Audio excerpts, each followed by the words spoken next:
The sun draped Lafayette Park in a golden glow, painting a beloved Savannah community space with the soft, slow warmth of spring. It was the kind of day that lulled you into a sense of peace. Families sprawled on blankets, children's laughter echoed as they chased bubbles, and couples strolled beneath the blossoming dogwood trees. A day where the world felt inherently good. And then it fractured. Amidst this scattered joy was Amani Carter, a bright-eyed 9-year-old girl with a gap-toothed smile that lit up her whole face. Her pastel yellow sundress flowed as her 2 bouncing puffs of curly hair swayed. Her glitter-streamered pink bike was her treasure. Her mother, Danielle, watched from a picnic blanket, a book resting unread in her lap, her gaze fixed on her daughter with that unique maternal care. Amani wasn't doing anything out of the ordinary, no scene-making. She was simply pedaling slowly along the paved path, having just helped a toddler retrieve a fallen sippy cup, earning a shy thank you from the child's mother. She was headed towards a shady corner where an old man played soft jazz on his saxophone. But some joys, especially black joy, have a way of drawing out the worst in bitter souls. Rigidly seated on a nearby bench was Walter Briggs, a retired security officer with a perpetual scowl. His collared shirt was crisp, his loafers gleaming, and his expression, one of thinly veiled contempt, never wavered. He'd long claimed this park as his dominion, a space he felt was slipping away, one smile, one color, one laugh at a time. He watched Amani, eyes narrowed, arms tightly crossed.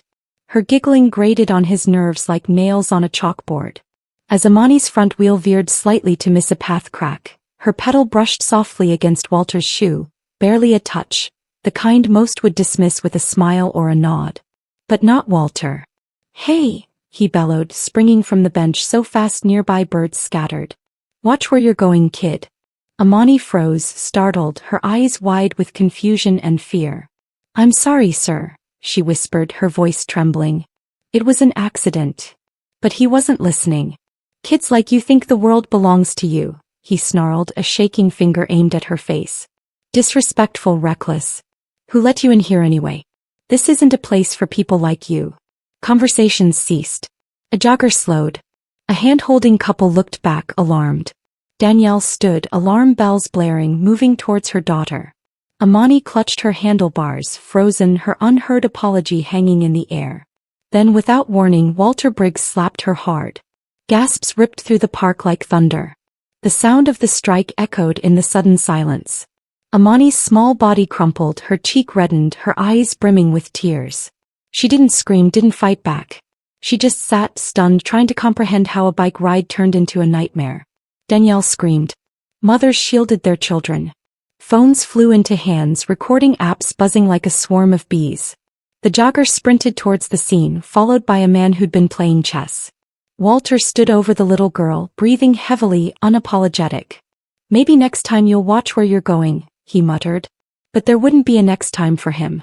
Because Walter Briggs couldn't have imagined in his ugliest assumptions that Amani Carter wasn't just any little girl. She was the daughter of Savannah's chief of police. And at that exact moment, Danielle Carter, her voice shaking but her hands steady, texted one word to her husband: "Now." No one in the park could have predicted how fast everything would change. Not even Walter. Especially not him. The slap's echo lingered past the trees, over the benches, into the hearts of every witness. It wasn't just a sound, it was a wound, an audible crack shattering the day's peace. Amani sat motionless, knees scraped, cheek a painful red. Tears streamed, not from physical pain but from the shock, the humiliation, the weight of a world suddenly so cruel. Danielle reached her daughter in seconds, heart pounding, almost drowning out the gasps and murmurs. She dropped to her knees, pulling Amani into her arms, whispering shaky reassurances. "You're okay, baby. You're safe. I'm here."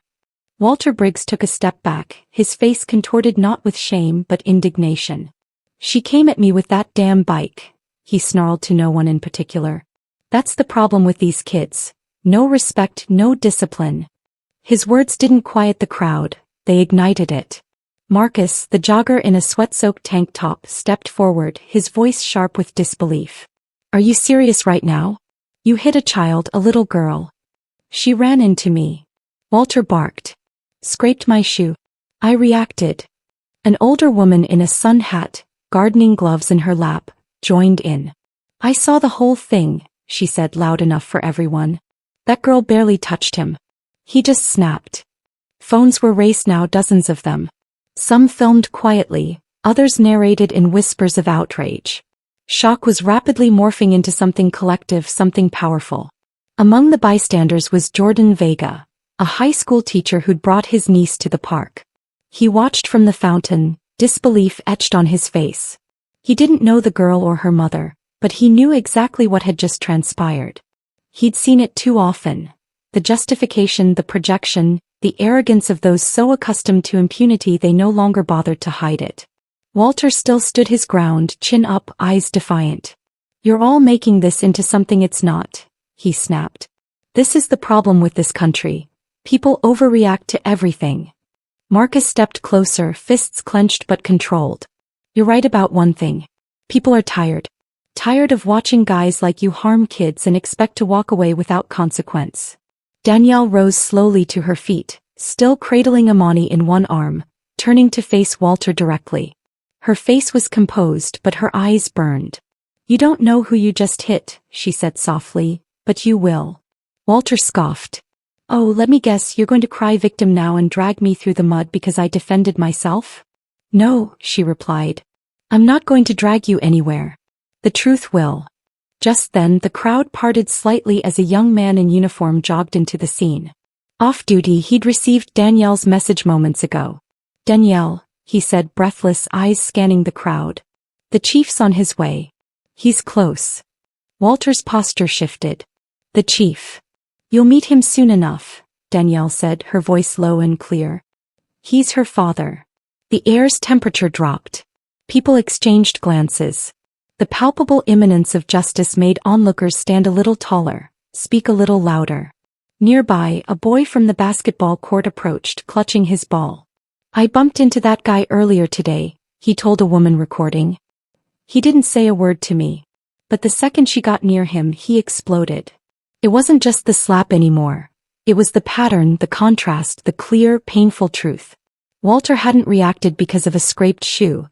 He'd reacted to a child's skin color, to her joy, to the audacity of her existence near his space. More voices followed. I've seen him yell at black kids here before, a father in a brave cap muttered. But I always thought it wasn't my business. Well, now it's all our business, someone replied. Even the birds seemed quieter, the wind still. All eyes were on Walter, but he didn't shrink, not yet. Arrogance, after all, is stubborn, especially when fed by years of silent impunity. Walter pointed to the crowd. You're all being ridiculous. This is a setup. You're ganging up on me for defending myself. No, Danielle said, steady as stone. This isn't a gang. This is a community. And for once, you're being seen for who you really are. Somewhere in the distance, a siren blipped briefly. Not loud, not frantic, just enough to signal something was coming, something already set in motion. The saxophone player, still seated, slowly, almost ceremoniously, set his instrument down and watched with quiet reverence. The world's changing, he muttered to the child beside him, one moment at a time. Danielle looked down at Amani, who nodded weakly. From the edge of the park, a black SUV's gleam came into view. Doors opened with crisp precision. The man who stepped out. The park's energy shifted again. Breaths caught. Phones steadied. Whispers turned to silence because the chief of police had arrived. And his name was Caleb Carter. Chief Caleb Carter didn't rush as he stepped onto the path cutting through Atlanta's Grant Park. His strides were measured, unshaken, as if he'd rehearsed this moment 1,000 times. Sunlight glinted off the polished badge on his chest, but it wasn't the insignia that silenced the crowd. It was his presence. Calm, contained, undeniable. He was tall, broad-shouldered, with silver threading through his black hair. His uniform was pressed, his boots gleaming, but none of that mattered as much as the look in his eyes. A quiet fury shimmering beneath his controlled expression, reserved for a man who'd built a career serving a community too often scarred by injustice. He walked straight to his wife and daughter, acknowledging neither the murmurs nor the aimed phones. Danielle rose to meet him, a flicker of relief crossing her face, though her jaw remained tense. Caleb crouched to Amani's level, gently brushing a hand over her cheek, careful of the reddened skin where Walter's hand had landed. His voice was barely a whisper, Sweetheart, he said, look at me. Amani slowly raised her eyes, hurt still clinging to her like morning fog. You're safe now, he said. No one touches you again. Ever. She nodded. He kissed the crown of her head, then stood, the warmth gone from his face. He turned to the two patrol officers standing awkwardly near Walter, who still hadn't fully grasped that the ground beneath him was no longer solid. Caleb's voice rang out, not loud, but with the unshakable weight of authority. Officers who responded to this call? Both men straightened instinctively. Officer Jenkins, the older of the two, cleared his throat. That would be us, sir. I need a full account now. Jenkins faltered. We arrived about 10 minutes ago. There was a lot of commotion. Witnesses claimed the girl had been struck by this man, but he insisted it was self-defense. Caleb's eyes narrowed. And your conclusion? We were attempting to de-escalate the situation. It looked like a misunderstanding. A misunderstanding? Caleb repeated slowly, tasting the word. My 9-year-old daughter was punched in the face. Did either of you interview the child? No, sir, not yet. Did you take statements from multiple witnesses? Not formally, no, but You didn't, Caleb cut in. You took the word of the adult white male and dismissed the accounts of an entire crowd, including the victim. Do I have that correct? The second officer, Simmons, shifted uncomfortably. We were still assessing. You assessed enough to let the assailant prepare to walk away, Caleb said coldly. You made a call without facts, without compassion, and without accountability. Take your radios and report to internal affairs, effective immediately. Both of you are relieved from field duty. The crowd murmured again, louder now, supportive, emboldened. Walter, who had grown increasingly pale, finally found his voice. I didn't know she was your daughter, he said, as if that fact might absolve him. Caleb turned to him, his expression hardening. That's your defense? Walter stammered. If I'd known, You never what? Caleb's voice sharpened. Never would have hit her? Never would have yelled? You think her dignity depends on who she's related to? The silence that followed was heavy. It shouldn't matter who she is, Caleb said, voice steady again. No child deserves that. No person. You looked at her and decided she wasn't worth your patience. Then you looked at the people who tried to stop you and treated them like noise. Walter opened his mouth, but Caleb raised a hand, not in threat but in warning. Don't speak unless it's an apology, and even that at this point might not be worth hearing. From behind the line of trees came the sound of more engines.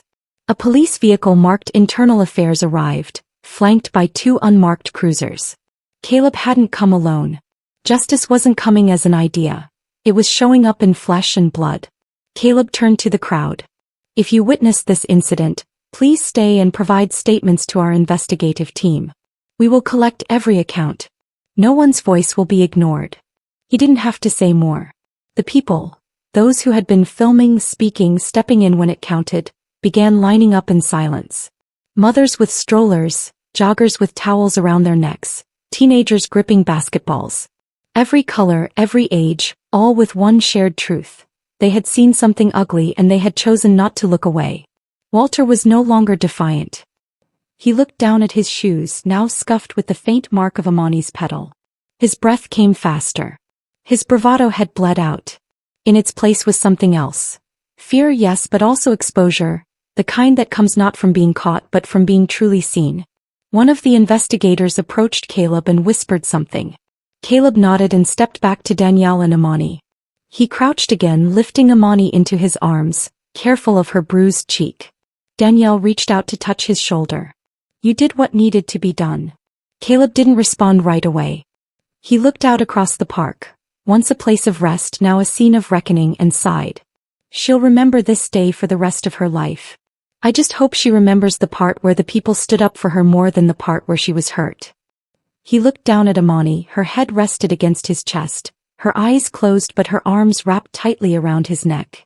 Then he whispered, just for her, you're not invisible, baby. Not today. Not ever again. And with that, the tide of the day began to turn. The park didn't return to normal that afternoon. It couldn't. Grant Park, usually humming with laughter, footsteps, and music, now held an unspoken weight, a tension that lingered even after the squad cars pulled away and Chief Caleb Carter had carried his daughter home. But something else lingered too, something more powerful than silence. The videos. The videos taken during the altercation spread like wildfire across social media. What began as a local incident quickly turned into national outrage. Millions watched the clip of a little black girl being struck by an older white man. They saw her pain. They heard her mother's unwavering yet seething restraint. And most importantly, they saw her father, a police chief, a black man, a symbol of accountability, hold not only the assailant responsible, but also the very officers who had failed to act. By nightfall, hashtags like #JusticeForAmani and #ProtectBlackChildren were trending. Celebrities, activists, parents, educators, people from all walks of life, shared their anger, heartbreak, and calls for change. The clip wasn't just a story about one family, it became a mirror reflecting a truth many had tried to ignore. Beyond the screens and hashtags, real-world ripples began to take shape. The next morning, the mayor of Atlanta held a press conference, flanked by Chief Carter and the city's director of community engagement. Her tone was solemn but resolved. What happened at Grant Park is a tragedy, not only because a child was hurt, but because she was failed by a system that should have protected her. We are reviewing every policy that allowed this to happen, and we are listening. For Chief Carter, the day was long. After ensuring Amani was resting, comforted by her favorite stuffed lion and a promise she wouldn't have to return to that park unless she wanted to, he spent the rest of the day fielding calls. Civil rights leaders, school officials, neighboring police departments, all wanted to meet to talk to figure out how to turn this moment into momentum. But the most surprising ripple didn't come from above. It came from the people. That afternoon, a small group of parents returned to Grant Park, not to protest but to transform. They brought flowers and chalk, water bottles and blankets. And they brought their children. Right near the basketball court where everything had unraveled, they laid out a banner, "We stand with Amani." Kids crouched on the pavement writing messages in chalk. "You are brave. You're loved. We believe you."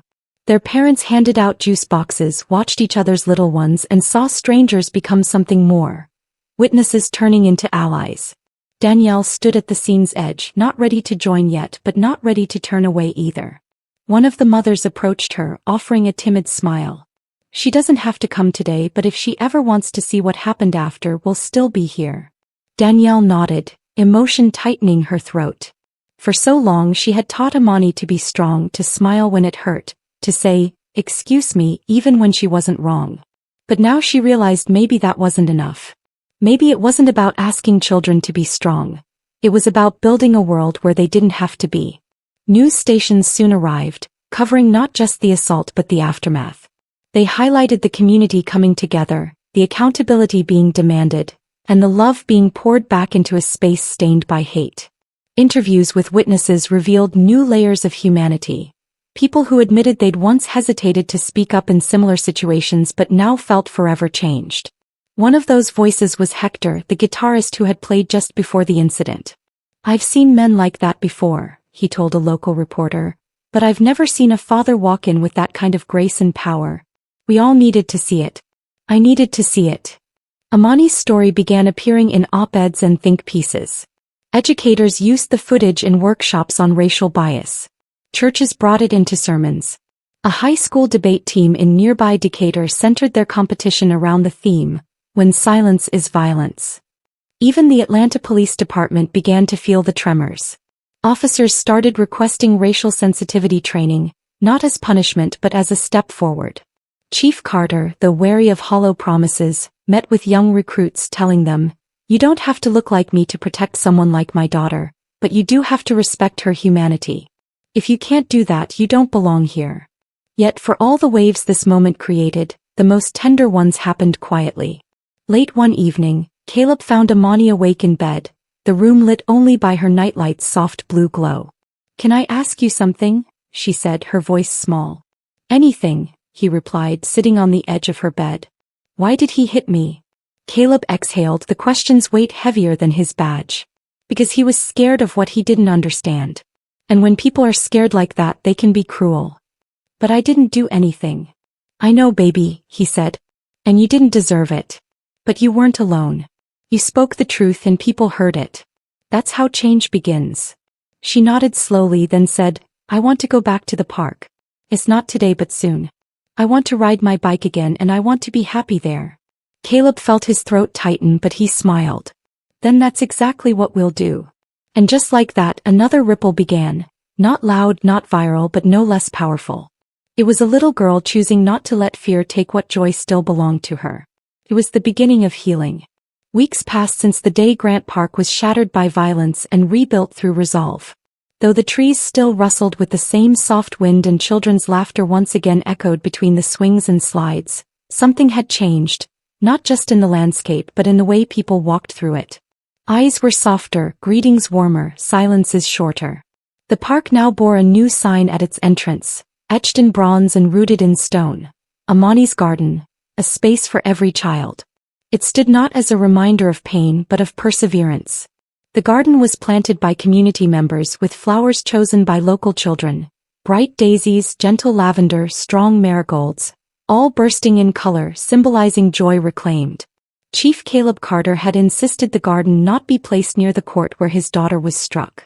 That space will always be what it was, he had said, but this will show what we became. Amani returned to the park for the first time since the incident on a warm Saturday morning. Her hair was neatly braided, a white ribbon tied at the end. She wore her favorite denim jacket, the one with heart patches her mom had stitched after every fall off her bike. She wasn't the same little girl who had once trembled beneath an angry man's shadow. She was taller now, not in inches but in courage. Beside her walked Danielle and Caleb, each holding one of her hands. They passed the place where it had all happened without slowing, and when they reached the garden, Amani's eyes lit up. Children were already gathered there, chalking peace signs on the sidewalk and giggling as they chased butterflies. Some recognized her and waved. One boy stepped forward and offered her a flower. "You're the girl who stood up," he said simply. Amani took the flower and smiled. The kind of smile that grows only from having endured and overcome. Nearby, a group of officers stood, not in uniform but as community members. One, a young Latina recruit, knelt to help a child fix a helmet strap. Another spoke to parents about a new initiative for anti-bias education in schools. Caleb watched them, feeling hope root itself in his chest like one of the saplings they'd planted.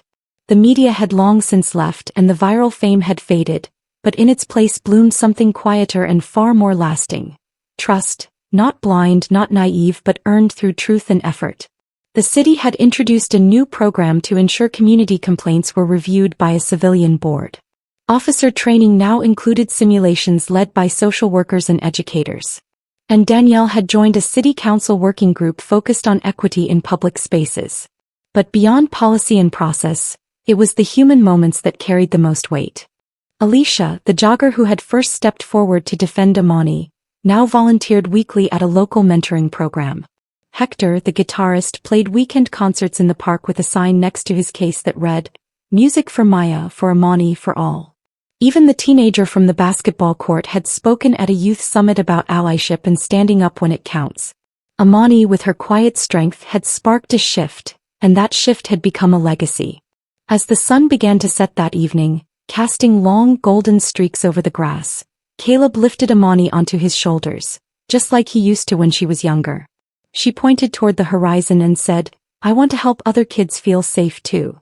"You already are," Caleb replied. She didn't know it yet, but she had changed her city, not because she had spoken the loudest, but because she had been heard when it mattered most. And in the heart of Atlanta, a new legacy had begun, not written in fear but in courage. Not built on silence but on the voices of those who refused to be ignored. It belonged to Amani and to every child like her who just wanted a safe place to laugh, to ride, to be. In a single afternoon at Grant Park, the ordinary collided with the unimaginable. What began as a peaceful day for a young black girl named Amani turned into a turning point for an entire community. Her smile, once the brightest thing beneath the trees, was almost silenced by hatred. A grown man, driven by prejudice and entitlement, struck her, not just with his hand but with the weight of generations of injustice. What he didn't expect, however, was the power standing just beyond the trees. Her mother Danielle, fierce and unflinching, and her father, Chief Caleb Carter, whose badge carried not only authority but a relentless resolve for justice. The man, once confident in the silence that usually followed his kind of hate, was left speechless when confronted not only by Caleb but by a rising tide of voices. Park-goers, bystanders, strangers who had nothing in common except their shared outrage. And most importantly, cameras caught everything. The slap, the tears, the truth, the justice. But what truly turned this moment into a movement wasn't the viral video. It was the collective decision by everyday people to do more than react. They chose to respond with action, with reform, with healing. What unfolded afterward wasn't about punishment. It was about purpose. The city of Atlanta didn't just witness a reckoning. They built something better from it. Amani's story became the spark for a city-wide examination of prejudice in public spaces. Training programs were rewritten, officers were retrained. A little girl, bruised but unbroken, became a symbol not of victimhood but of victory. Her father, a leader within the system, turned his heartbreak into a blueprint for lasting change. And her mother turned pain into purpose by helping craft new policies that demanded safety and dignity for every child. Across the park, across the city, and eventually across the internet, people saw something that struck a chord deeper than headlines ever could. The sight of a child who should have been riding her bike without fear, and a father who reminded the world what true power looks like when it's guided by love and justice. What happened to Amani was unjust, but it was not rare. That's what makes this story so necessary to remember. Because this wasn't just a story about a single act of hate. It was about the ripple effects of courage. How one mother refused to let injustice pass, how one father turned a badge into a shield for his daughter, and how an entire park chose not to look away. There's a lesson here for all of us. It teaches us that silence protects the aggressor, not the innocent. That change begins not when injustice is exposed, but when enough of us refuse to accept it anymore. That standing up doesn't require a badge or a podium. Sometimes it starts with a single person saying, "That's not right." Sometimes it begins with a child who keeps writing after she's been knocked down. Amani didn't set out to be the voice of a movement, but because she was seen, because she was protected, and because she was believed, her story now inspires hundreds, maybe thousands, to pay attention, to speak up, and to act. And so, the next time you're faced with that moment, that choice between comfort and courage, between staying silent or standing up, remember Amani. Remember the crowd that formed around her. Remember her father's steady voice, her mother's unwavering stare, the community's outrage, and the blooming garden that now bears her name. Because every voice matters, yours included. And if her story moved you, challenged you, or reminded you of the power each of us carries to shape a better world, don't let it stop here. Let's keep this conversation alive. If you believe in standing up for what's right, if you believe in protecting the innocence of childhood, if you believe that every act of courage creates a legacy worth remembering, then support stories like this. Subscribe to our channel, share this video, and be a part of the reason we can keep telling stories that matter. Stories that don't just reflect the world we live in but help shape the one we want to create. Your voice is powerful. Use it.